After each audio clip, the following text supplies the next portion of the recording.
Le revers électoral annoncé a donc bien eu lieu. La coalition au pouvoir au Japon perd la majorité à la Chambre haute, échouant à gagner les 50 sièges nécessaires lors du scrutin partiel de ce dimanche. Les conservateurs du Parti libéral-démocrate, alliés à un autre mouvement de centre-droit, avaient déjà été mis en minorité à la Chambre basse à l'automne dernier. Pour autant, le Premier ministre, qui répondait à des questions de journalistes, n'entend pas pour l'heure démissionner et avance une justification. Nous sommes engagés dans des négociations tarifaires extrêmement importantes avec les États-Unis. Nous devons absolument les mener à bien.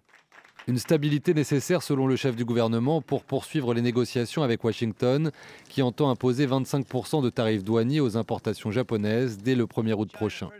La politique commerciale de Donald Trump a déjà lourdement pesé sur le bilan économique du gouvernement japonais. Les exportations de voitures nippones sont notamment en forte baisse. L'inflation est par ailleurs toujours très haute, avec un prix du riz multiplié par 2 en un an. Des considérations qui ont pesé sur les électeurs, dont une bonne partie espère la chute du PLD, parti au pouvoir quasiment sans interruption depuis 70 ans. Le PLD a dirigé le gouvernement sans rien résoudre. Cette situation dure depuis l'administration Abe, mais je pense qu'elle a atteint ses limites. Je fais des études supérieures, mais il n'y a pas de Japonais autour de moi, il n'y a que des étrangers. Quand je vois comment les indemnités et l'argent sont dépensés pour les étrangers, je me dis que les Japonais ne sont pas respectés. Le repli identitaire d'une partie de la société japonaise également au cœur du scrutin législatif.